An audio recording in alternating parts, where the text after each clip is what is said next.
Where's my Valentine? It hadn't gotten here yet. Welcome. This is our Valentine edition, and we will be working to help you make your marriage full of new love.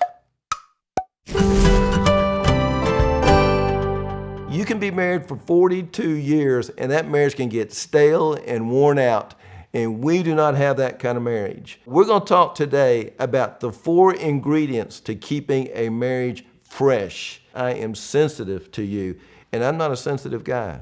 When we dated, not after we got married, but when we dated, I felt like I was very sensitive. After we got married, within no time, what happened to that? Oh, it changed the third day on our honeymoon. Changed third day on our honeymoon. I want that dating perspective back, and we've got that in big measure.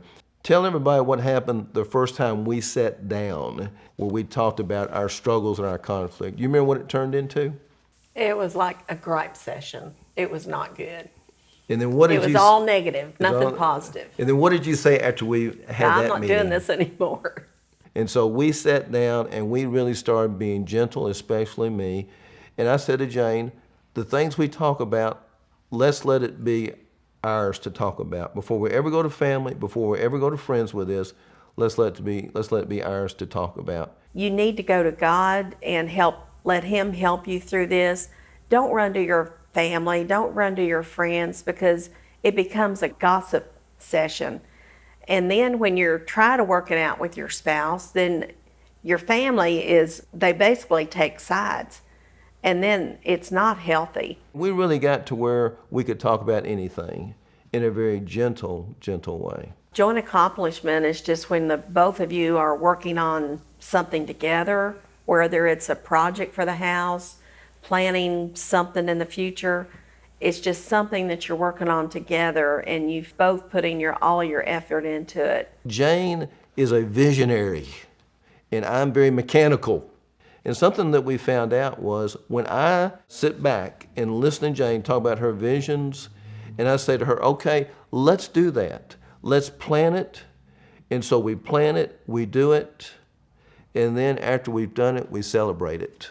In a relationship, many times you have one person that's a giver and the other person's a taker. But God wants us to give to each other. I remember our daughter said one time, it's a give-give situation. And that's right. We need to see life as a giver, not a taker. You need these 4 ingredients if you're going to have a marriage that stays fresh. If you're going to have a marriage full of new love. If you're not careful, your marriage will get worn out. It will get stale. That's not what God's looking for. Even though we've been married 42 years, our marriage is fresh every day. It's not old and stale. Mm-hmm. And I remember thinking, how can somebody be married 25 years? But if you allow God to be the center of it, He makes life new every day. And our relationship is close, mm-hmm. and we have been for a long time. Mm-hmm. New love, that's what you want, and God will give it to you.